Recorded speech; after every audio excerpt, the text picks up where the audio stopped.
Okay, hello everyone and welcome once again to Impact One online classroom. My name is कुशल चौहान। बच्चों आज हम जो topic cover करने वाले हैं इस लेक्चर के अंदर वो आपकी स्क्रीन पर आपको दिख रहे होंगे, है ना। ये मोटे मोटे 4 टॉपिक हैं। सबसे पहले हम चार्ज डिस्ट्रीब्यूशन की बात करने वाले हैं आज। उसके बाद हम इलेक्ट्रिक फील्ड और इलेक्ट्रिक फील्ड इंटेंसिटी के बारे में पता करेंगे।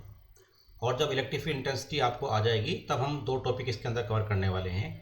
Electric field at the axis of a uniformly charge ring, और दूसरा जो टॉपिक है वो है electric field at the centre of a uniformly charged wire which is in the form of an arc.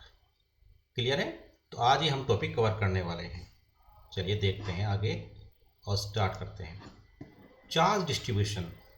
देखो अभी तक जो हमने पढ़ा है उसमें हमने अलग अलग इंडिविजुअल चार्ज के बारे में बात की है जो कि पॉइंट चार्ज के रूप में मौजूद हैं। लेकिन प्रैक्टिकली पॉइंट चार्ज को मिलना बड़ा मुश्किल होता है। अगर आप नेचर में देखेंगे तो जनरली जो चार्ज होता है वो कंटिन्यूस चार्ज होता है, यानी कि चार्ज बॉडीज होती हैं। अब चार्ज बॉडीज के ऊपर जो चार्ज होता है वो बहुत सारा चार्ज होता है ना, वो बहुत सारे पॉइंट चार्ज से मिलकर बना हुआ होता है। तो हम चार्ज डिस्ट्रीब्यूशन को 2 पार्ट में डिवाइड कर सकते हैं। पहला है मेरे पास में बच्चों डिस्क्रीट चार्ज, यानी कि जब चार्ज अलग अलग रखा हुआ हो, डिस्क्रीट चार्ज, है ना। जैसे पॉइंट चार्ज रखे हुए, एक पॉइंट चार्ज ये है, एक पॉइंट चार्ज यहाँ पर है, एक पॉइंट चार्ज यहाँ पर है। किसी भी तरह से अलग अलग पॉइंट्स रखे हुए, अलग अलग चार्ज रखे हुए पॉइंट चार्ज के रूप में, तो उसको क्या कहते हैं हम डिस्क्रीट चार्ज डिस्ट्रीब्यूशन कहते हैं। ये हम पढ़ चुके हैं। इसकी वजह से फोर्स निकालना किसी चार्ज पर, है ना, ये हम जान चुके हैं। जो दूसरा टाइप का चार्ज है बच्चों वो है कंटिन्यूस चार्ज। कंटिन्यूस चार्ज क्या होता है? मान लेते हैं कि कोई बॉडी है उसके ऊपर चार्ज है ना। जैसे किसी पेन के ऊपर चार्ज है, या किसी कॉम्ब के ऊपर चार्ज है, या किसी भी सरफेस के ऊपर चार्ज है। तो उसको हम आगे 3 पार्ट में डिवाइड कर सकते हैं। Linear charge distribution, surface charge distribution, volume charge distribution. नाम से ही जाहिर है लीनियर चार्ज डिस्ट्रीब्यूशन माने कि आप थोड़ा सा आप एज्यूम कर सकते हैं जैसे कि लाइन चार्ज होता है ना। कोई लाइन मान लीजिए, कोई रोड मान लीजिए, उसके ऊपर जो चार्ज आएगा उसको क्या कहेंगे हम लीनियर चार्ज कहेंगे, है ना। कोई वायर है, जैसे सपोज कीजिए कि ये वायर है, ऐसे करके वायर पड़ा हुआ है और उसके ऊपर जो चार्ज डिस्ट्रीब्यूट है तो क्या कहेंगे, इसको लीनियर चार्ज डिस्ट्रीब्यूशन कहेंगे। सरफेस चार्ज में क्या होगा, जैसे डिस्क है ना, या कोई लेमिना है, उसके ऊपर जो चार्ज होता है, जैसे मान लो ये मेरे पास में डिस्क है इस तरह की, है ना, इस तरह की डिस्क है और उस पर सारे पे सरफेस, इस पर चार्ज है, तो उसको क्या कहेंगे सरफेस चार्ज डिस्ट्रीब्यूशन कहेंगे। या सपोज कीजिए कोई कंडक्टर है और स्फेरिकल कंडक्टर है, तो स्फेरिकल कंडक्टर के ऊपर सरफेस पे जो चार्ज है वो क्या हुआ, सरफेस चार्ज डिस्ट्रीब्यूशन के अंतर्गत आएगा। तो थर्ड मेरे पास में टाइप है कंटिन्यूस चार्ज में, वो है वॉल्यूम चार्ज डिस्ट्रीब्यूशन। यानी कि चार्ज अगर पूरे वॉल्यूम में फैला हुआ हो उसको क्या कहते हैं हम, वॉल्यूम चार्ज डिस्ट्रीब्यूशन कहते हैं। इसको आगे जानते हैं और देखते हैं इनको कैसे ट्रीट करते हैं। तो जो पहले आता है हमारे पास में बच्चों वो आता है लीनियर चार्ज डिस्ट्रीब्यूशन। अब लीनियर चार्ज डिस्ट्रीब्यूशन में को जानने के लिए हम क्या करते हैं, मान लेते हैं एक थ्रेड है मेरे पास में, है ना, ए बी थ्रेड है या कोई वायर है और उसके ऊपर कोई चार्ज है, ठीक है ना। तो अगर कोई पॉइंट चार्ज होता बच्चों तो हमें कहता है उस पॉइंट चार्ज की वजह से, मान लो इस पॉइंट पर पी पर आपको ये क्यू नोट है और यहाँ पे चार्ज रखा हुआ है क्यू, इसकी वजह से आप फोर्स निकालनी, तो आप कहते हैं सर यहाँ पे कूलम्ब लॉ लगा देंगे उठा के, बस इनके बीच का अगर डिस्टेंस पता हो हमें तो यहाँ पे उठा के हम कूलम्ब लॉ लगा देंगे ऐसे करके, है ना, और मेरे पास में एफ निकल आएगा। लेकिन अगर मेरे पास में लाइन चार्ज है तो आपको एज्यूम करना पड़ेगा हाइपोथेटिकली कि ये जो लाइन चार्ज है ये बहुत सारे इन्फिनिटेसिमल स्मॉल एलिमेंट से मिलकर बना हुआ है। उस हर एक इन्फिनिटेसिमल स्मॉल एलिमेंट को आप पॉइंट चार्ज मान सकते हैं। अब उनमें से किसी एक पॉइंट चार्ज को ले लें, है ना, और उस पॉइंट चार्ज की वजह से गिवन पॉइंट पर, जिस पॉइंट पर वो फोर्स निकलवाना चाहता है या इलेक्ट्रिक फील्ड निकलवाना चाहता है, आप वो निकाल सकते हैं, है ना। तो the charge is distributed along the length of a conductor. एक कंडक्टर लेंथ के अलोंग ये क्या होता है, डिस्ट्रीब्यूट रहता है। अब एक क्वांटिटी यहाँ पे डिफाइन करनी बहुत ज़रूरी है, वो है डेंसिटी। कौन सी? Charge density. अगर लाइन चार्ज है तो उस केस में हम लैम्डा से इसको डिफाइन करते हैं। लीनियर चार्ज डेंसिटी को लैम्डा से डिफाइन कर लेते हैं, lambda equal to D Q upon D L, ठीक है ना। ये मेरे पास में चार्ज डेंसिटी आ गई है। अब सपोज करो ये जो वायर है ए बी, इसकी लीनियर चार्ज डेंसिटी कितनी डिफाइन की हमने, lambda equal to D Q upon D L. अब 2 केस बन सकते हैं बच्चों यहाँ पर। पहला केस बन सकता है कि इस पर यूनिफॉर्मली चार्ज हो, जैसा चार्ज हो यूनिफॉर्म चार्ज हो, इस ए बी वायर के ऊपर सारे पे यूनिफॉर्म, जितना चार्ज यहाँ पे है उतना यहाँ पर यहाँ पर यहाँ पर यहाँ पर यहाँ पर सारे में एक साथ चार्ज डिस्ट्रीब्यूटेड है। तो उसके मुझे टोटल चार्ज अगर निकालना पड़े मुझे इस पर, तो टोटल चार्ज निकालने के लिए क्या करना पड़ेगा मुझे, तो देखो यहाँ से आया D Q equal to lambda D L, है ना। तो टोटल चार्ज कितना आ जाएगा, लैम्डा कांस्टेंट है और डी एल लेंथ कितनी, अगर इसकी लेंथ को मैं एल मान लूँ, कितनी मान लूँ, लेंथ को लेंथ मान लूँ, तो ये क्यू इंटू एल आ जाएगा। बट बच्चों अगर ये नॉन यूनिफॉर्म हो, कैसे कि इस पे चार्ज तो डिस्ट्रीब्यूटेड है वायर पे पूरा पूरा, लेकिन यहाँ पर चार्ज ज़्यादा है, यहाँ पे कम है, यहाँ पे फिर ज़्यादा हो गया, फिर कम हो गया, यहाँ पे कम हो गया, यानी अलग अलग हिस्से में वायर के चार्ज की डेंसिटी अलग अलग है, ठीक है ना। या कह सकते हैं कि यहाँ पर ये बढ़ती जा रही है, ए से बढ़ती जा रही है बी की तरफ, है ना, या बी से बढ़ती जा रही है ए की तरफ, है ना। कुल मिलाकर क्या है, ए बी वायर पर चार्ज कौन सा, नॉन यूनिफॉर्म है। कैसा चार्ज है बेटा, नॉन यूनिफॉर्म चार्ज है। तो नॉन यूनिफॉर्म चार्ज में अगर मुझे चार्ज निकालना हो पूरे वायर से, कैसे निकालेंगे, उस केस में मुझे इसको इंटीग्रेट करना पड़ेगा, है ना, इसको इंटीग्रेट करना पड़ेगा। कैसे, अब ये जो डी क्यू है, ये डी क्यू हो जाएगा मेरे पास में इंटीग्रेशन लैम्डा डी एल, यानी कि अब डी क्यू का इंटीग्रेशन कितना, टोटल चार्ज क्यू हो गया, तो क्यू लैम्डा डी एल आ गया। इसको हम जो मेरे पास में इसकी इंटीग्रेशन हो गया पूरे वायर के ऊपर करने वाले हैं, ठीक है ना। ऐसे करके हम चार्ज निकाल सकते हैं। अब सपोज करो कि इस वायर की वजह से एक पॉइंट पी पर मुझे फोर्स चाहिए, यहाँ पे एक टेस्ट चार्ज रखा हुआ है क्यू नोट, है ना, और ये इसके ऊपर जो चार्ज है मेरे पास में यूनिफॉर्मली डिस्ट्रीब्यूटेड है मान लेते हैं। तो इसको मैं हाइपोथेटिकली बहुत सारे एलिमेंट्स मिलकर बना हुआ मान सकता हूँ। उसमें से एक एलिमेंट है ये वाला, ठीक है ना, ये एक एलिमेंट मेरे पास में हो गया जिसकी लेंथ मान लेते हैं डी एल है ना, और इस पर जो एलिमेंटल चार्ज है बच्चों उसको डी क्यू मान लेते हैं, और ये इससे लेकर पॉइंट पी के बीच के डिस्टेंस को हम क्या मान लेते हैं, आर मान लेते हैं, आर डिस्टेंस है यहाँ पर। और अगर पोजीशन वेक्टर की बात करें तो मान लेते हैं यहाँ से यहाँ तक का पोजीशन वेक्टर कितना है, ये मेरे पास में पोजीशन वेक्टर आ गया है ना। इसकी लेंथ कितनी है बच्चों, एल है। तो इस केस में क्या करें कि किसी भी एक एलिमेंट को, है ना, कोई भी एक एलिमेंट मान लें, उसकी वजह से इस पॉइंट पी पर आप फोर्स निकाल लीजिए। तो डी एफ कितना आ गया, के ई Q note into charge of this element, कितना है वो, small D Q upon square of the distance, और ये पोजीशन वेक्टर मेरे पास में आ गया है। अब ये डी क्यू बच्चों कितना है मेरे पास में, देखो ये लैम्डा इंटू डी एल आ गया है। तो लैम्डा इंटू डी एल रखा और उसको उठा के इंटीग्रेट कर देंगे उठा के, है ना, over the entire length of the conductor. तो मेरे पास में यहाँ पर फोर्स आ जाएगी। क्लियर है। तो आपको समझ में आया कि किस तरह से हम लाइन चार्ज डिस्ट्रीब्यूशन को ट्रीट कर सकते हैं और उसको अप्लाई कर सकते हैं किसी पॉइंट पर फोर्स निकालने के लिए। तो जितने भी चार्ज डिस्ट्रीब्यूशन होते हैं बच्चों, उसमें 2-3 स्टेप हैं। क्या स्टेप हैं, पहला ये कि इस चार्ज डिस्ट्रीब्यूशन को हम एलिमेंटल चार्ज से मिलके बनाओ मान सकते हैं ना, इन्फिनिटेसिमल स्मॉल एलिमेंट से मिलके बनाओ मान लीजिए मतलब इसको आप एज्यूम कर लीजिए हाइपोथेटिकली।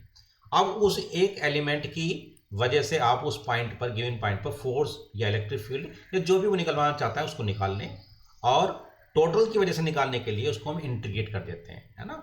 चलिए आगे देखते हैं। लीनियर चार्ज के बाद में नेक्स्ट है मेरे पास में सरफेस चार्ज डिस्ट्रीब्यूशन। सेम है, वहाँ पे जो चार्ज था वो लाइन चार्ज था, और यहाँ पर कहाँ है, सरफेस के ऊपर है, यानी कहाँ है, सरफेस के ऊपर, इसलिए क्या कह रहे हैं, सरफेस चार्ज डेंसिटी कह रहे हैं। लाइन चार्ज के सॉरी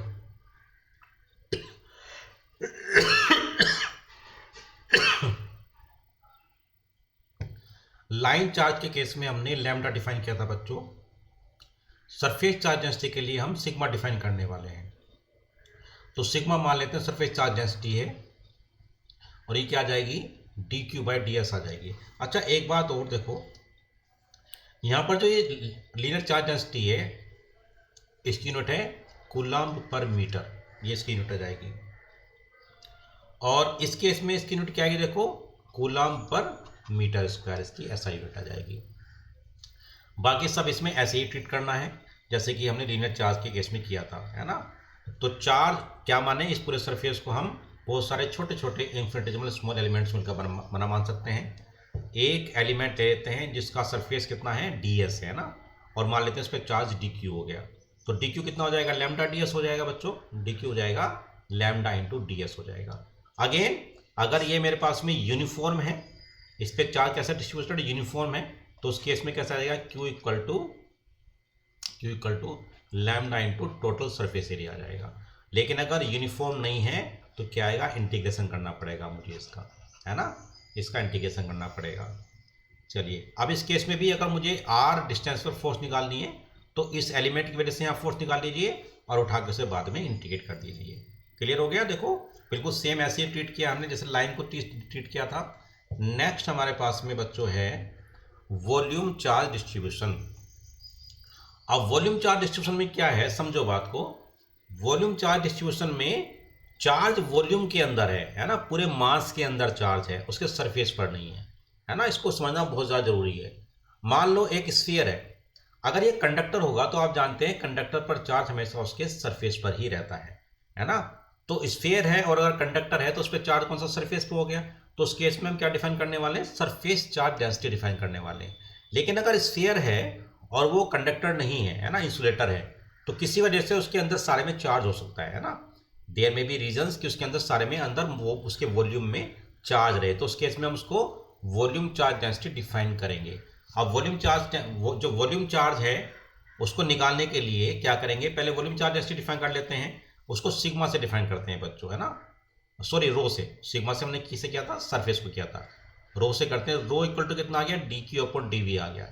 इस केस में जो इसकी यूनिट आएगी वो आएगी कूलम पर मीटर क्यूब आने वाली है। तो तीनों केस में अलग अलग यूनिट आ गई, लैम्डा की अलग आई, सिग्मा की अलग आई, रो की अलग आई। अब वंस अगेन अगर यूनिफॉर्म चार्ज है ना, अगर यूनिफॉर्म चार्ज है सरफेस के ऊपर तो टोटल चार्ज आएगा मेरे पास में कितना, रो इंटू वी। और अगर नॉन यूनिफॉर्म डिस्ट्रीब्यूशन है बच्चों तो क्या करना पड़ेगा, हमें इसका इंटीग्रेशन करना पड़ेगा क्यू निकालने के लिए, कितना, रो डी वी, है ना।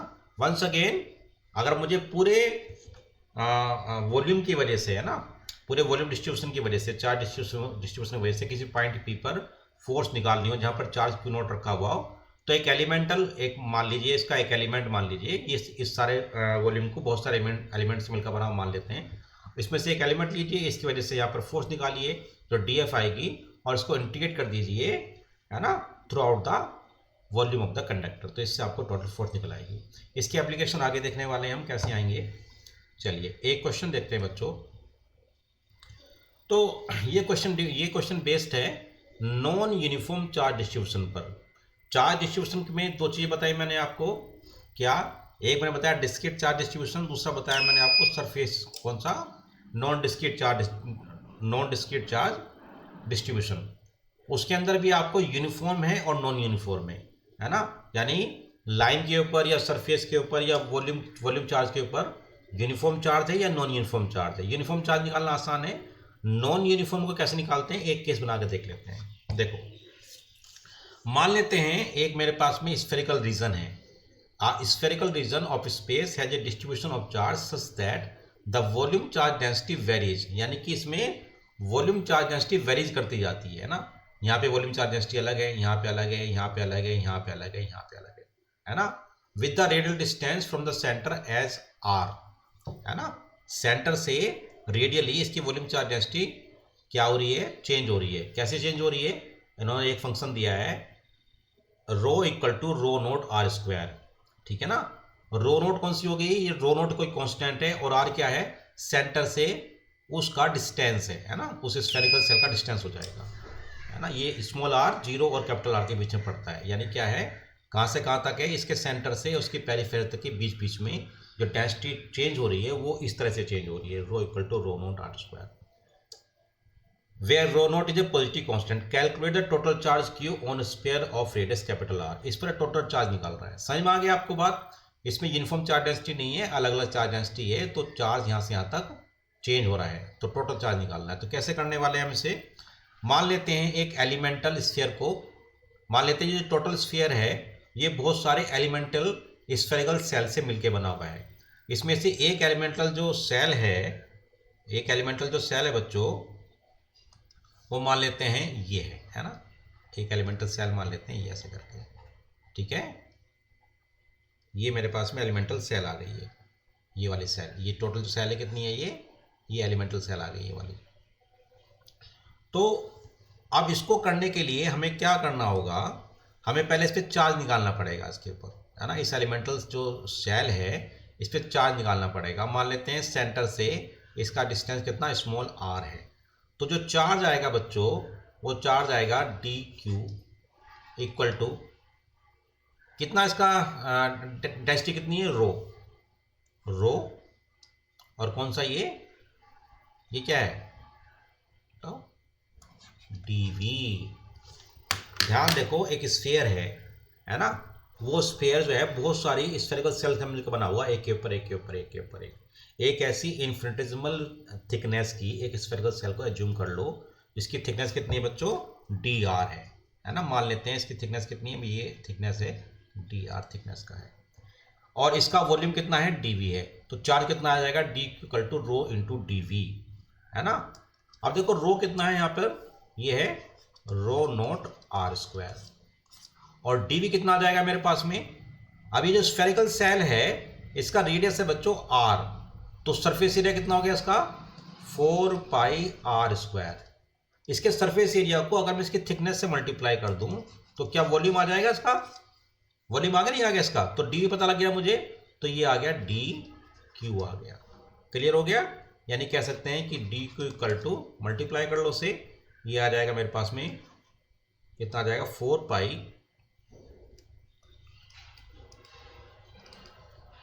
यहाँ लिख लो 4 पाई कांस्टेंट है, रो नोट भी एक पॉजिटिव कांस्टेंट है, r square into r square, r⁴ हो गया इंटू dr हो गया। ठीक है, तो टोटल चार्ज निकालने के लिए मैंने क्या कहा था कि जब टोटल चार्ज निकालना होता है नॉन यूनिफॉर्म चार्ज डिस्ट्रीब्यूशन में तो इंटीग्रेशन करते हैं। तो इसको इंटीग्रेट कर देते हैं, यहाँ कर देते हैं और यहाँ इंटीग्रेट कर देते हैं, ये 0 टू टोटल q, और ये जो यहाँ पे चेंज क्या हो रहा है, 4 भी कांस्टेंट है, पाई भी कांस्टेंट है, और ये रो नॉट भी कांस्टेंट है। ये रेडियस है, ये चेंज हो रहा है ना। जैसे ये वाली शेल इसका रेडियस स्मॉल r है, इस अगली सेल का रेडियस कुछ बड़ा होगा, इस अगली सेल का रेडियस कुछ बड़ा होगा। तो कहाँ से कहाँ की कर रहा है, 0 से कैपिटल R तक, तो लगाएं आप 0 टू कैपिटल R, है ना। तो इससे क्या आएगा बच्चों, Q इक्वल टू, अब यहाँ पे निकाल लीजिए कांस्टेंट बाहर, 4 पाई एप्सिलॉन नॉट, और ये कितना हो गया, r⁴ dr 0 to r। Integration आपको आता है r⁴ का इंटीग्रेशन r⁵ 5.5 आ जाएगा, तो 4 पाई epsilon not r⁵ 5 divided by 5, और कहाँ से कहाँ तक, 0 टू r। सोल्व करने से तो 4 पाई एप्सिलॉन नॉट r⁵ कितना है बच्चों, ये आ गया 4/5 पाई एप्सिलॉन नॉट r⁵। ये टोटल चार्ज हमारे पास में आया। क्लियर हो गया। तो क्या किया, जो स्फीयर था इसको हमने हाइपोथेटिकली बहुत सारी स्फेरिकल सेल से मिलकर बनाओ मान लिया, उसमें से एक शेल ले ली जिसका सेंटर से डिस्टेंस है स्मॉल r और उसकी थिकनेस है dr, उसका वॉल्यूम निकाल लिया हमने, है ना, dv। और टोटल चार्ज निकालने के लिए पहले उस एलिमेंटल चार्ज निकाला, फिर हमने उसको इंटीग्रेट कर दिया। ठीक है, नेक्स्ट क्वेश्चन देखते हैं या नेक्स्ट टॉपिक देखते हैं। चलिए, तो अब जो हमारे पास में नेक्स्ट टॉपिक है बच्चों वो है इलेक्ट्रिक फील्ड, है ना। इलेक्ट्रिक फील्ड क्या होता है, पहले इसके बारे में जानने की कोशिश करते हैं। चलिए, तो electric field due to a point charge, है ना, is the space surrounding it within which electric force can be experienced by any other charge. ये क्या है, ये है कि मान लेते हैं मेरे पास में कोई चार्ज डिस्ट्रीब्यूशन है या कोई पॉइंट चार्ज है ना, ये पॉइंट चार्ज मान लेते हैं। अब इस पॉइंट चार्ज जो है, इस पॉइंट चार्ज के आसपास स्पेस में इसका इन्फ्लुएंशियल बेटा वॉल्यूम होता है ना, इसका एक इन्फ्लुएंशियल स्पेस होता है। अब इस स्पेस के अंदर अगर कोई दूसरा चार्ज आता है या चार्ज डिस्ट्रीब्यूशन आता है तो उस पर एक फोर्स महसूस होती है ना, है ना। तो इस चार्ज को, जिसकी वजह से हम इलेक्ट्रिक फील्ड निकालते हैं, इसको सोर्स चार्ज कह लेते हैं, और जो इसके इन्फ्लुएंशियल एरिया में दूसरा चार्ज आता है उसको हम टेस्ट चार्ज कह लेते हैं। ठीक है ना। तो इन्फ्लुएंशियल एरिया क्या होता है, इन्फ्लुएंशियल एरिया क्या होता है, यानी कि कोई चार्ज, उसके चारों ओर वो जगह जहां पर अगर कोई दूसरा चार्ज आए उस पर फोर्स लगे।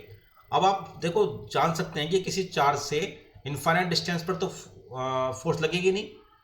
किसी चार्ज से अगर मैं इनफाइनाइट डिस्टेंस पर कोई दूसरा चार्ज लेकर आऊँ तो वहाँ पर तो फोर्स लगेगी नहीं। मान लो एक पॉइंट मेरे पॉइंट चार्ज आगे पास में है यहाँ पर, और आपके घर से 2 किलोमीटर दूर दूसरा मैं टेस्ट चार्ज ले आऊँ, तो क्या उस पर फोर्स लगा पाएगा? ये नहीं लगा पाएगा। क्या आपके रूम के अंदर एक छोटा सा चार्ज हो, टेस्ट चार्ज, सोर्स चार्ज हो, और उसके रूम के दूसरे कोने पर अगर टेस्ट चार्ज रखा तो क्या फोर्स लगा पाएगा? शायद नहीं लगाएगा। लेकिन जैसे जैसे उस टेस्ट चार्ज को आप पास लाएंगे तो एक जगह ऐसी आएगी जहां पर वो सोर्स चार्ज उस पर एक फोर्स लगाने शुरू कर देगा, है ना। डिपेंडिंग अपॉन वो अट्रैक्टिव हो सकती है, रिपल्सिव हो सकती है, कि इसकी चार्ज की पोलरिटीज क्या है। तो अब ये जो फोर्स है, जैसे जैसे आप सोर्स चार्ज के पास को आएंगे ऐसे ऐसे फोर्स बढ़ती चली जाएगी। तो वो जो सोर्स चार्ज है उसके चारों ओर का वो स्पेस जहां पर ये फोर्स महसूस की जा सकती है उसको हम क्या कहते हैं? उस सोर्स चार्ज का इलेक्ट्रिक फील्ड कहते हैं। क्या कहते हैं? इलेक्ट्रिक फील्ड कहते हैं। देखो जो फोर्स बच्चों लगती है किसी टेस्ट चार्ज के ऊपर, ये दो स्टेप में लगती है। क्या? मान लो दो चार्ज है, एक सोर्स चार्ज है और एक टेस्ट चार्ज है। तो सोर्स चार्ज क्या होता है? सोर्स चार्ज से पहले इलेक्ट्रिक फील्ड पैदा होता है ना। पहले इलेक्ट्रिक फील्ड आता है और जब इलेक्ट्रिक फील्ड होगा, जब उसके अंदर वो टेस्ट चार्ज आता है तब उसके ऊपर फोर्स लगती है। बात समझ आ रही है? चलिए, ये होता है इलेक्ट्रिक फील्ड। तो इसको डिफाइन कैसे करते हैं इंटेंसिटी को? जैसे मैंने कहा कि जो टेस्ट चार्ज है वो जो फोर्स महसूस करता है, तो force experience by the test charge per unit test charge is known as electric field. बात समझ आ रही है? Electric field intensity at a point is the electric force experience by a unit positive charge. याद रखें, unit positive charge है definition में, at that point. Clear होगी बात आपको? तो इलेक्ट्रिक फील्ड इंटेंसिटी कितनी आ गई? एफ अपॉन क्यू नोट आ गई, है ना। अब फोर्स है मेरे पास में, फोर्स को उठा कर रखें। मान लेते हैं ये मेरे पास में एक चार्ज है, ये सोर्स चार्ज है, और ये मेरे पास में यहाँ पर एक क्यू नोट क्या है? टेस्ट चार्ज है। तो इस सोर्स चार्ज की वजह से इस पॉइंट पी पर अगर मुझे इलेक्ट्रिक फील्ड इंटेंसिटी निकालनी हो और इनके बीच का डिस्टेंस कितना हो बच्चों? आर हो, तो क्या निकालने? पहले फोर्स निकाल लेते हैं। यहाँ पर क्यू नोट पर फोर्स कितनी लग रही है? एफ क्यू नोट लग रही है बेटा के ई Q naught upon are square. अब इलेक्ट्रिक फील्ड इंटेंसिटी क्या होती है? Force experience by the test charge, यानी क्यू नोट से डिवाइड कर दीजिए। तो क्या आ गया मेरे पास में? K E q upon are square आ गया। अब देखो ये क्या गायब हो गया टेस्ट चार्ज यहाँ पर। एक बात और याद रखें कि चूंकि ये चार्जेस हैं फोर्स लगा रहे हैं, फोर्स लगाने तो क्या होगा? मोशन हो सकता है ना। तो अगर ये टेस्ट चार्ज बच्चों बड़ा होगा, अगर ये टेस्ट चार्ज बड़ा होगा और अगर ये लाइक चार्ज होंगे तो रिपेल करेंगे, तो ये आगे चल देगा, और अगर ये अनलाइन चार्ज होंगे तो अट्रैक्ट करेगा, तो ये इसकी ओर चल देगा। यानी दोनों केस में क्या होगा? ये जो आर डिस्टेंस है ये चेंज हो जाएगा नहीं हो जाएगा। तो एक्यूरेटली हमें निकालने के लिए इलेक्ट्रिक फील्ड क्या करना होता है कि इस सोर्स चार्ज को इसको टेस्ट चार्ज को कम से कम रखने की कोशिश करते हैं, है ना। छोटा छोटा रखने की कोशिश करते हैं। अब आप कहेंगे सर छोटा छोटा कितना? छोटा छोटा तो इलेक्ट्रॉन का चार्ज हो सकता है, इससे छोटा तो नहीं हो सकता। और चार्ज नेचर में हमारे पास में कहीं पर होगा, ठीक है, जब हम प्रैक्टिकल करने वाले होंगे लैब के अंदर, तो इलेक्ट्रॉन का चार्ज तो होगा नहीं वहाँ पर चार्ज डिस्ट्रीब्यूशन कुछ ना कुछ तो होगा ही। तो फिर कैसे करेंगे? इलेक्ट्रिक फील्ड कैसे निकालेंगे? तो उसके लिए क्या करेंगे बच्चों? ये जो सोर्स चार्ज है इसको हम क्या करेंगे? इसको ज़्यादा बड़ा कर लेंगे, क्योंकि इसको बड़ा कर लेंगे तो इसके कंपेरिजन में ये चार्ज कम हो जाएगा। ठीक है, ऐसे करके इसको करते हैं। चलिए आगे देखते हैं बच्चों। अब देखो जो इलेक्ट्रिक फील्ड इंटेंसिटी है, जैसे जैसे हम चार्ज से आगे की तरफ जाते हैं, है ना, अगर पॉइंट चार्ज की बात करें तो ये डिक्रीज करती चली जाती है ना, और पॉइंट चार्ज के पास ये ज़्यादा होती है। तो ये नॉन यूनिफॉर्म है। अब इलेक्ट्रिक फील्ड इंटेंसिटी किसी चार्ज डिस्ट्रीब्यूशन के चारों ओर नॉन यूनिफॉर्म भी हो सकती है और यूनिफॉर्म भी हो सकती है। तो इलेक्ट्रिक फील्ड इंटेंसिटी को बताने के लिए, समझने के लिए हम इलेक्ट्रिक फील्ड लाइंस का इस्तेमाल करते हैं। इसको हम आगे टॉपिक में पढ़ेंगे, बट यहाँ पे इतना जरूर बता देते हैं कि अगर electric field intensity is same at all points in the region, then the field is said to be uniform. और जो यूनिफॉर्म फील्ड होता है बच्चों, उसको हम क्या करते हैं? इक्वी स्पेस्ड पैरेलल लाइन से रिप्रेजेंट करते हैं, है ना। दोनों बातें इंपॉर्टेंट है। इक्वी स्पेस यानी इनके बीच का स्पेस बराबर होना चाहिए, और पैरेलल लाइन भी होनी चाहिए, है ना। इनका स्पेस बराबर भी होना चाहिए और पैरेलल लाइन भी होनी चाहिए। तो इन इक्वी स्पेस पैरेलल लाइन से रिप्रेजेंट किया जाता है यूनिफॉर्म इलेक्ट्रिक फील्ड। अगर ये पैरेलल लाइंस हो, इक्वी स्पेस्ड ना हो, है ना, कोई दूरी पर है, कोई पास आ गई है ना, फिर ये बहुत दूर हो गई है ना, फिर ये और ज़्यादा दूर हो गई है। तो ये जो किसी स्पेस में अगर इलेक्ट्रिक फील्ड लाइन इस तरह से रिप्रेजेंटेड है, तो ये कौन से फील्ड को रिप्रेजेंट करती हैं? नॉन यूनिफॉर्म को रिप्रेजेंट करती हैं, है ना, नॉन यूनिफॉर्म को। If the field lines are in the form of curves then direction of the electric field, चलो इस बताएंगे बाद में। तो नॉन यूनिफॉर्म हो गया। तो यूनिफॉर्म के लिए इक्विडिस्टेंस पैरेलल लाइन होती हैं। नॉन यूनिफॉर्म के लिए या तो ये पहला केस है, या तो स्ट्रेट लाइंस होंगी जिनके बीच का डिस्टेंस जो होता है अलग अलग होगा, या कैसा होगा बच्चों, कर्व्ड होंगे, है ना, कर्व्ड लाइंस होंगी, ऐसे करके किसी तरह के कर्व्ड लाइन हो सकती हैं। अब कर्व्ड लाइन अगर होंगी, अगर कर्व्ड लाइन होंगी तो ये एक स्पेस भी हो सकती है और दूर भी हो सकती हैं। बात समझ हमारी, ये दोनों केस में नॉन यूनिफॉर्म इलेक्ट्रिक फील्ड ही रहने वाला है। अब कर्व्ड लाइन के केस में अगर इलेक्ट्रिक फील्ड नॉन यूनिफॉर्म है और वो किसी कर्व्ड लाइन से रिप्रेजेंटेड है ऐसे करके, और मान लेते हैं मुझे किसी पॉइंट पर, इस पॉइंट पर इलेक्ट्रिक फील्ड चाहिए, तो इस पॉइंट पर जो टेंजेंट होगी, मान लेते हैं ये जो आर्क बना हुआ है ये इस सर्कल का बना हुआ है ना, जिसका यहाँ पर ये सेंटर है, तो हम क्या करेंगे, यहाँ पे टेंजेंट डाल देंगे। टेंजेंट क्या होती है, रेडियस राइट एंगल पर होती है। तो ये क्या शो करेगा बच्चों, इस पॉइंट पर, इस पी पॉइंट पर इलेक्ट्रिक फील्ड शो करेगा। यानी कि नॉन यूनिफॉर्म इलेक्ट्रिक फील्ड के केस में अगर वो कर्व लाइन से रिप्रेजेंटेड है तो किसी भी पॉइंट पर, उस कर्व लाइन के किसी पॉइंट पर अगर इलेक्ट्रिक फील्ड निकालना होगा तो मुझे उस पॉइंट पर एक टेंजेंट ड्रॉ करनी होगी। वो जो टेंजेंट है वो टेंजेंट ही उस पॉइंट पर इलेक्ट्रिक फील्ड की डायरेक्शन को शो करेगी कि इस पॉइंट पे जो इलेक्ट्रिक फील्ड है वो इतना है। समझ हमारी बात। मान लेते हैं यहाँ पर मैं कोई चार्ज रख देता हूँ इस जगह, अब चार्ज रख देता हूँ तो यहाँ पे फोर्स लगेगी उसके ऊपर, चूंकि इलेक्ट्रिक फील्ड है, तो वो कहाँ जाएगा, क्या वो कर्व लाइन के ऊपर जाएगा या इसकी डायरेक्शन में जाएगा, कर्व लाइन पे नहीं जाएगा बच्चों, क्योंकि इस पॉइंट पे इलेक्ट्रिक फील्ड किसी डायरेक्शन कौन सी, ये वाली है। तो अगर आप इस पॉइंट पे उसको छोड़ देंगे तो कहाँ जाएगा, इस स्ट्रेट लाइन में चला जाएगा, ऐसे करके। बात से हमारी है। चलिए, इलेक्ट्रिक फील्ड भी फोर्स की तरह से सुपरपोजिशन प्रिंसिपल को ही फॉलो करता है। यानी कि स्पेस में अगर कई सारे आपके पास में चार्ज हैं तो किसी पॉइंट पर इलेक्ट्रिक फील्ड उन सभी चार्जों से की वजह से जो इलेक्ट्रिक फील्ड है उनके वेक्टर सम के बराबर होता है। ठीक है, ऐसे करके ये इनके वेक्टर सम के बराबर होता है। नेक्स्ट पॉइंट क्या है कि अगर electric field continuous charge distribution की वजह से है, ये तो किसके पॉइंट चार्ज की वजह से बताया मैंने। अब पॉइंट चार्ज की वजह से तो मैं मान लो देखो अलग अलग पॉइंट चार्ज, एक पॉइंट चार्ज ये पॉइंट चार्ज ये ए पर है, ये बी पर है, ठीक है ना, और ये पॉइंट पी है यहाँ पर। इस पॉइंट पी पर मुझे इलेक्ट्रिक फील्ड निकालना है ना। तो ये आ गया इलेक्ट्रिक फील्ड ई ए, और ये आ गया मान ले इलेक्ट्रिक फील्ड, ये आ गया मान ले इलेक्ट्रिक फील्ड ई बी आ गया, ई बी आ गया, ठीक है ना। तो दोनों को क्या करेंगे हम, इसमें दोनों का हम जो वेक्टर ई आएगा, टोटल जो फील्ड आएगा ई पर कितना आएगा मेरे पास में, ई ए प्लस ई बी आ जाएगा, है ना। ऐसे जितने भी मेरे पास में अगर ये पॉजिटिव चार्ज है बेटा तब बाहर की तरफ रहेगा।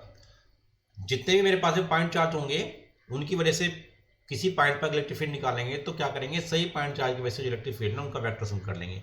लेकिन अगर किसी सरफेस के ऊपर या किसी लाइन के ऊपर या किसी वॉल्यूम में चार्ज डिस्ट्रीब्यूटेड है, यानी कैसा है, चार्ज का डिस्ट्रीब्यूशन है, डिस्क्रीट चार्ज नहीं, चार्ज का डिस्ट्रीब्यूशन है, तो उस केस में निकालने के लिए क्या करना पड़ेगा बच्चों। मान लेते हैं ये मेरे पास में ऐसे करके कोई सरफेस है, तो क्या करेंगे, इस पूरे सरफेस को मैं छोटे छोटे छोटे छोटे छोटे छोटे छोटे छोटे एलिमेंटल सरफेस से मिलकर बना मान लूंगा, है ना, जिसमें से एक डी एस है, अगर ये टोटल एस है तो क्या करेंगे, अब ये एक जो डी एस है और मान लेते हैं इससे आर डिस्टेंस पर, है ना, ये पी पॉइंट और यहाँ पे इलेक्ट्रिक फील्ड निकालना है। तो क्या करेंगे बच्चों, एक एलिमेंटल जो मेरे पास में ये चार्ज डिस्ट्रीब्यूशन है, एलिमेंटल जो मेरे पास में ये चार्ज है, इसकी वजह से यहाँ पे इलेक्ट्रिक फील्ड निकाल लेंगे। और चूंकि इसमें इन्फाइनाइट नंबर ऑफ एलिमेंट होंगे तो उनको वेक्टर सम तो नहीं कर पाएंगे हम, फिर क्या करेंगे, हम इसको इंटीग्रेट कर देंगे। क्या कर देंगे, इंटीग्रेट कर देंगे, और इंटीग्रेट करके हम क्या निकाल लेंगे, इलेक्ट्रिक फील्ड को निकाल लेंगे। ठीक है, अब इस पर एक क्वेश्चन करके देख लेते हैं। क्वेश्चन क्या है बच्चों, what is the electric field at any point on the axis of a uniformly charge road of length L, है ना। यूनिफॉर्मली कौन सी है, यूनिफॉर्मली चार्ज रोड है। याद रखें, जब भी चार्ज डिस्ट्रीब्यूशन है, अगर पॉइंट चार्ज के अलावा चार्जेस हैं तो आपको ध्यान देना पड़ेगा कि वो यूनिफॉर्मली चार्ज हैं या नॉन यूनिफॉर्मली चार्ज हैं, है ना। तो ये कैसी बेटा, यूनिफॉर्मली चार्ज है। लेंथ इसकी बेटा एल दे रखी है, कैसी लेंथ दे रखी है इसकी, एल लेंथ की बिना रोड की। और इसकी लीनियर चार्ज डेंसिटी कितनी है, लैम्डा इसकी लीनियर चार्ज डेंसिटी है। The point is separated from the nearer end by distance a, है ना। अब ये जो पॉइंट पी है, ये जो इसका रोड है, इसके नियरर डिस्टेंस से ए, नियरर पॉइंट से नियरर इसके एंड से ए डिस्टेंस पर है। तो इस पी पॉइंट पर इस पूरी रोड की वजह से मुझे इलेक्ट्रिक फील्ड निकालना है। आप देखो ये रोड है, ठीक है ना, पॉइंट तो है नहीं, तो क्या करने वाले हम इसको बहुत सारे एलिमेंट्स मिलकर मान लेते हैं। इनमें से एक एलिमेंट को मान लेते हैं ये dx, है ना। मान लेते हैं l लेंथ की रोड बहुत सारे इन्फिनिटेसिमल स्मॉल एलिमेंट से मिलकर बनी हुई है, जिसमें से एक एलिमेंट की लेंथ dx है, और मान लेते हैं इस पर चार्ज कितना है, dq चार्ज है। बात सही मारिए। तो जो dq चार्ज आया बच्चों, वो कितना आया, अब इसका जो डेंसिटी कितनी है, सरफेस चार्ज डेंसिटी लैम्डा है, तो लैम्डा इंटू क्या, ये इसका लेंथ एलिमेंटल चार्ज का कितनी है, dx आ गई है। क्लियर होगी बात। मान लेते हैं कि जो एलिमेंट हमने एज्यूम किया है, इसका पी पॉइंट से डिस्टेंस कितना है, x डिस्टेंस है, ठीक है। तो इस एलिमेंटल जो मेरे पास में चार्ज है, इसकी वजह से मैं क्या निकालूंगा, पी पॉइंट पर इलेक्ट्रिक फील्ड निकाल लेते हैं। मान लेते हैं इसकी वजह से इलेक्ट्रिक फील्ड आया बच्चों, वो DE आया, तो DE कितना आ जाएगा मेरे पास में, KE यानी 1/4πε0। इसका चार्ज कितना है, dq, और डिस्टेंस कितना बेटा, x² डिस्टेंस हो गया। बात सही में आ गई। अब ये जो dq चार्ज है, ये कितना लैम्डा dx है, तो देखो DE equal to KE lambda dx/x²। Total field निकालना है, तो टोटल फील्ड निकालने के लिए क्या करेंगे, इंटीग्रेशन कर देंगे हम यहाँ पर। तो DE कितना, 0 से E तक, टोटल तो E होगा मेरे पास में। अब कांस्टेंट क्या है, Ke कांस्टेंट है मेरे पास में, है ना, और लैम्डा भी कांस्टेंट है, क्योंकि कैसा यूनिफॉर्म चार्ज रोड है, यूनिफॉर्मली चार्ज रोड तो लैम्डा कांस्टेंट है, लैम्डा बाहर निकाल लेते हैं। तो इंटीग्रेशन के अंदर कितना आया बच्चों, ये आया dx/x²। क्लियर हो गया। अब इसकी इंटीग्रेशन की लिमिट लगानी पड़ेगी, कहाँ से कहाँ लगाएंगे हम यहाँ पर देखो। अब ये कहाँ से कहाँ चेंज हो रहा है, ये पी पॉइंट से जो नियरर एंड इसकी डिस्टेंस ए है, तो फार्दर एंड का डिस्टेंस कितना, a+l हो जाएगा, यहाँ पर हो जाएगा a+l हो गया। देखो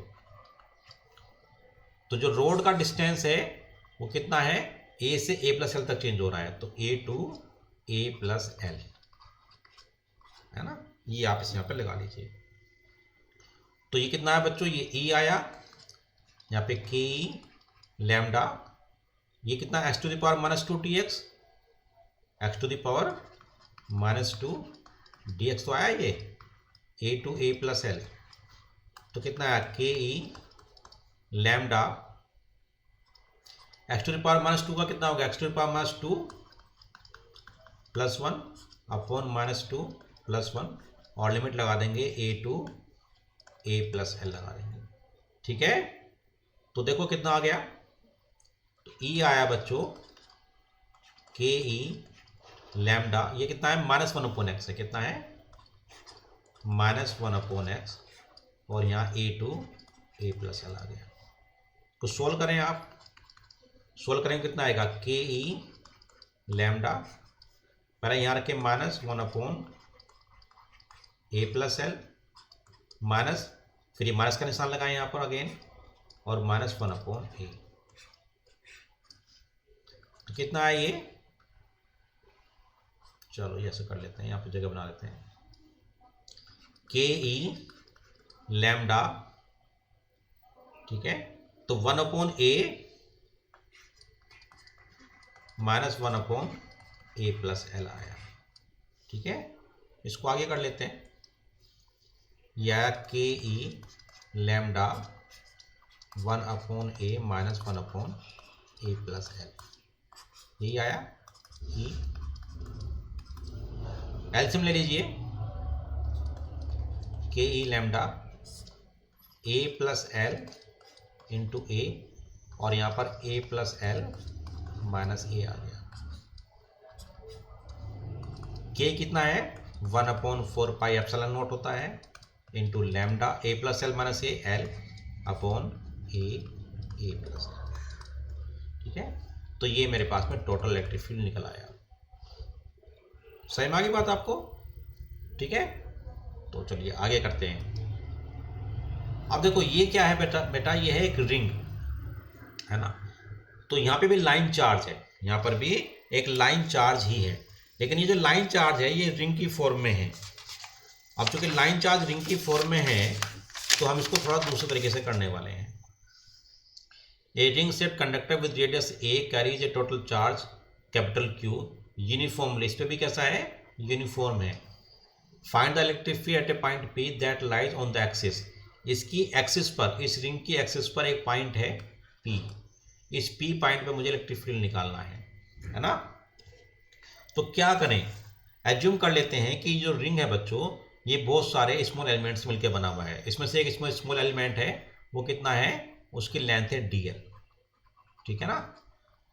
एक तो एलिमेंट हम यहाँ ले लेते हैं, एक एलिमेंट हम इसके जस्ट डायमेट्रिकली अपोजिट, है ना, इसकी मिरर इमेज ले लेते हैं यहाँ पर। देखो रिंग है तो सर्कुलर है, हर एक एलिमेंट के अपोजिट कोई ना कोई एलिमेंट होगा, तो इस एलिमेंट के जस्ट डायमेट्रिकली अपोजिट एक हमने एक एलिमेंट और ले लिया, इसकी लेंथ dl है, इस पे भी लेंथ dl, तो चार्ज पे dq मान लेते हैं। अब देखो ये जो डिस्टेंस है, इसका रेडियस है a और इसके सेंटर से x डिस्टेंस पर जो कांस्टेंट है, मुझे p पॉइंट है, इस पर इलेक्ट्रिक फील्ड निकालना है। अब इसकी वजह से भी इलेक्ट्रिक फील्ड निकालेंगे तो कैसे निकालेंगे, ये इसका चार्ज मान लेते हैं dq है, तो dq वजह से जो इलेक्ट्रिक फील्ड p पे आएगा कितना आएगा, वो d आएगा। डायरेक्शन कौन सी होगी बेटा, ये वाली डायरेक्शन होगी, ठीक है ना। मान लेते हैं ये जो एंगल बन रहा है थीटा एंगल बन रहा है, तो ये एंगल भी थीटा हो जाएगा। अब क्या करेंगे, इसको हम इस जो d इलेक्ट्रिक फील्ड है इसको हम कंपोनेंट बना लेंगे, एक अलोंग x एक्सिस और एक अलोंग y एक्सिस। जो x एक्सिस कंपोनेंट आएगा बच्चों वो आएगा de cos थीटा, और जो y एक्सिस के अलोंग आएगा वो क्या आएगा, वो आएगा de sin थीटा। क्लियर हो गया।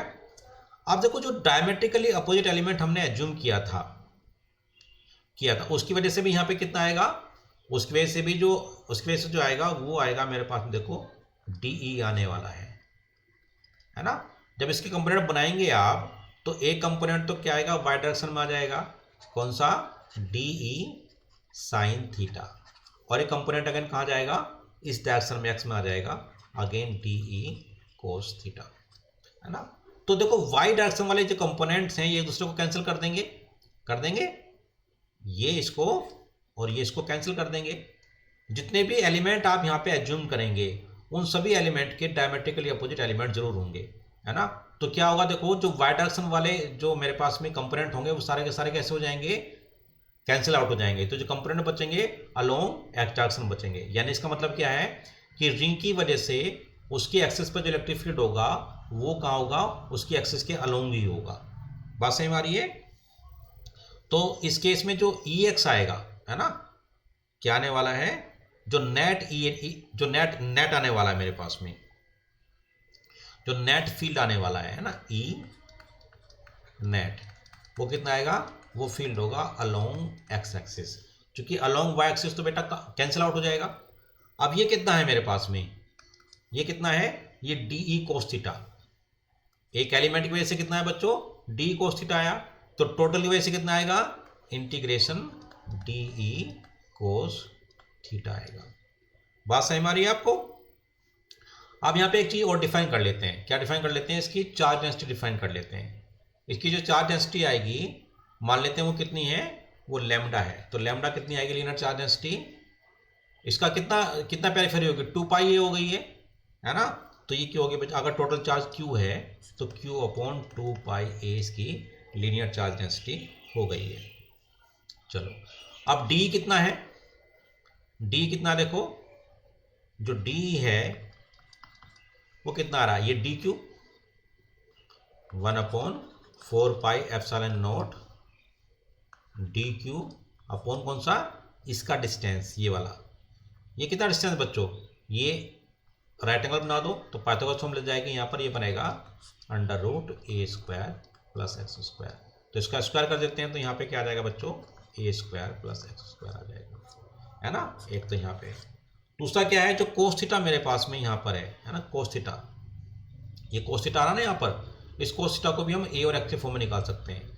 अब यहाँ देखो इस ट्राइंगल में, राइट एंगल ट्राइंगल में कोस थीटा क्या है, x upon under root a square plus x square है, तो कोस थीटा आ गया मेरे पास में x divided by under root a square plus x square आ गया, ठीक है ना। इन दोनों वैल्यू उठा के यहाँ रख देते हैं, तो जो ई नेट आएगा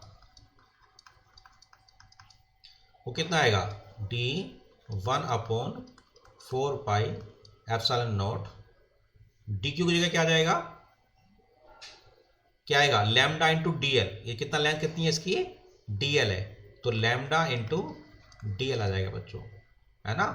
और कितना नीचे, कितना नीचे यहाँ पर, ये ए स्क्वायर प्लस एक्स स्क्वायर, और कोस थीटा कितना है बच्चों, x upon A square plus x square की पावर हाफ, स्क्वायर रूट ये तो हुआ। आगे करते हैं चलो। तो देखो जो ई नेट आया मेरे पास में,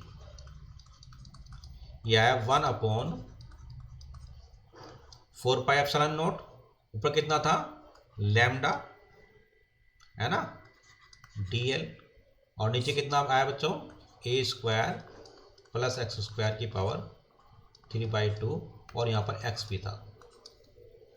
कहानी समझ में आ रही है आपको। अब इसको में क्या करना है,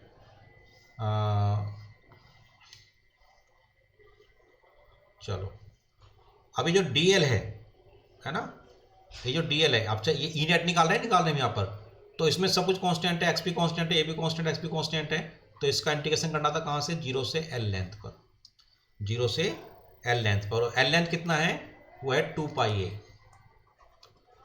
2 पाई ए। समझते हैं, देखो पीछे यहाँ जाके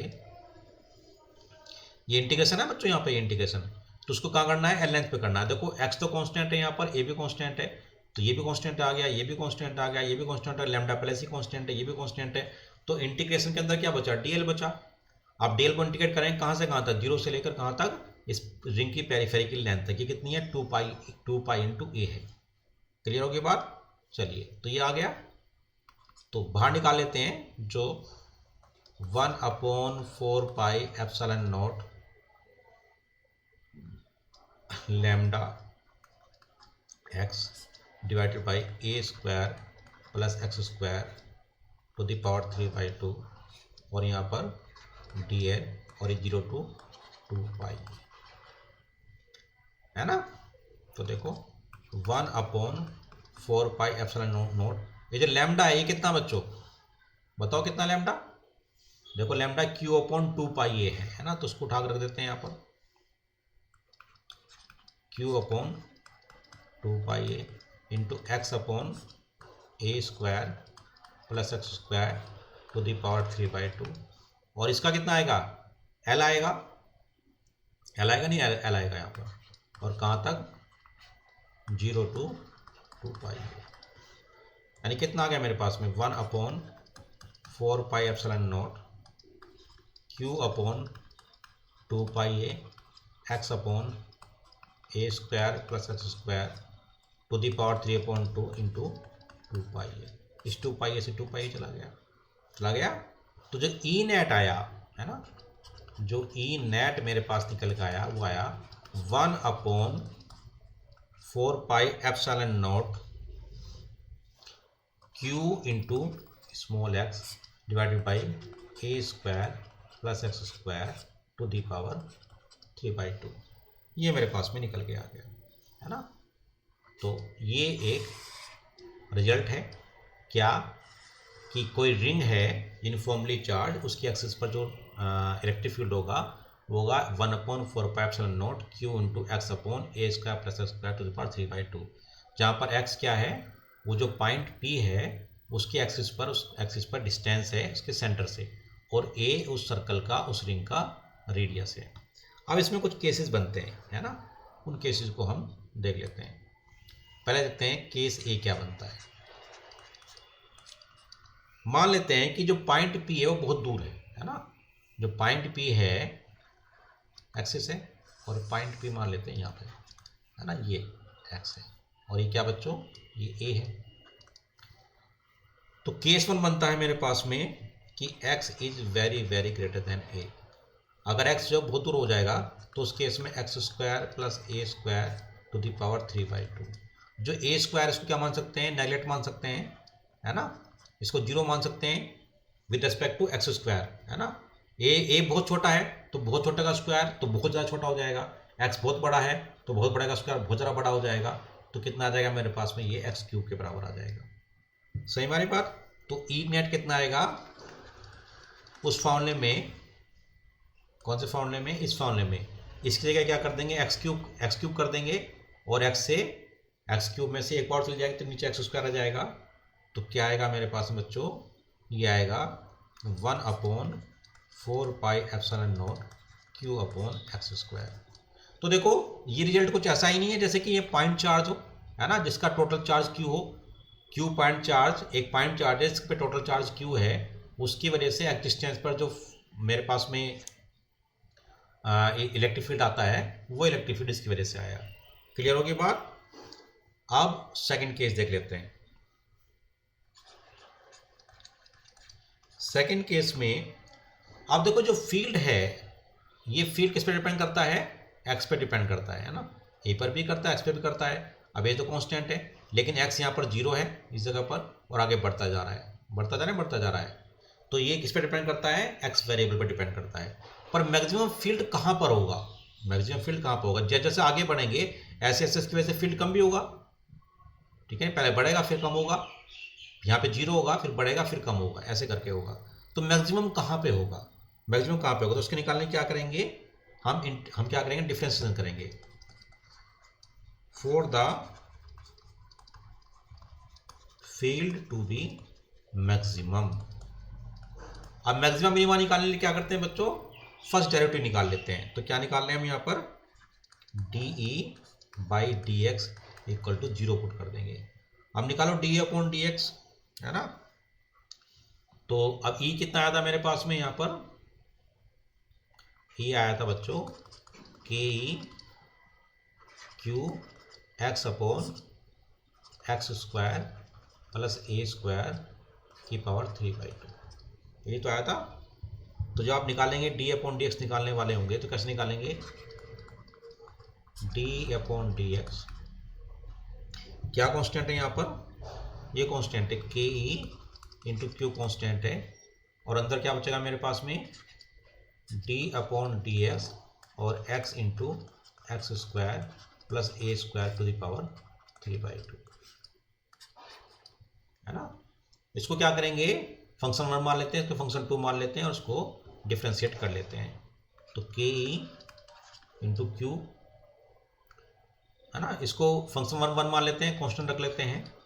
तो अगर ये कांस्टेंट है तो उसका कितना आएगा, ये आएगा 3/2 एक्स स्क्वायर प्लस ए स्क्वायर, 3/2 -1 कितना आ गया 1/2, है ना। अच्छा यहाँ पे बेटा ये -3/2 आएगा, सॉरी। तो यहाँ पे कितना आएगा, ये -3/2 आएगा और -3/2 -1 कितना हो गया, -5/2 आ गया। कितना आ गया, -5/2 आ गया। अब यहाँ पे एक्स स्क्वायर डिवाइड करेंगे तो 2x आ जाएगा, फिर प्लस रखेंगे, इसको एज इट इज रख लेंगे, X square plus A square to the power -3/2 और इसका करेंगे ये 1 आएगा। इस सबको उठा के इसके बराबर रख देंगे, 0 के बराबर रख देंगे। जब 0 के बराबर रखेंगे तो ये तो कैंसिल हो जाएगा। तो क्या बचेगा मेरे पास में, -3/2 और ये x है और यहाँ पे भी x है तो एक्स स्क्वायर, ठीक है। और ये कितना है मेरे पास में, एक्स स्क्वायर। अच्छा देखो इस 2 से बेटा ये चला जाएगा तो इसको यहाँ पे गायब कर देते हैं यहाँ से, है ना।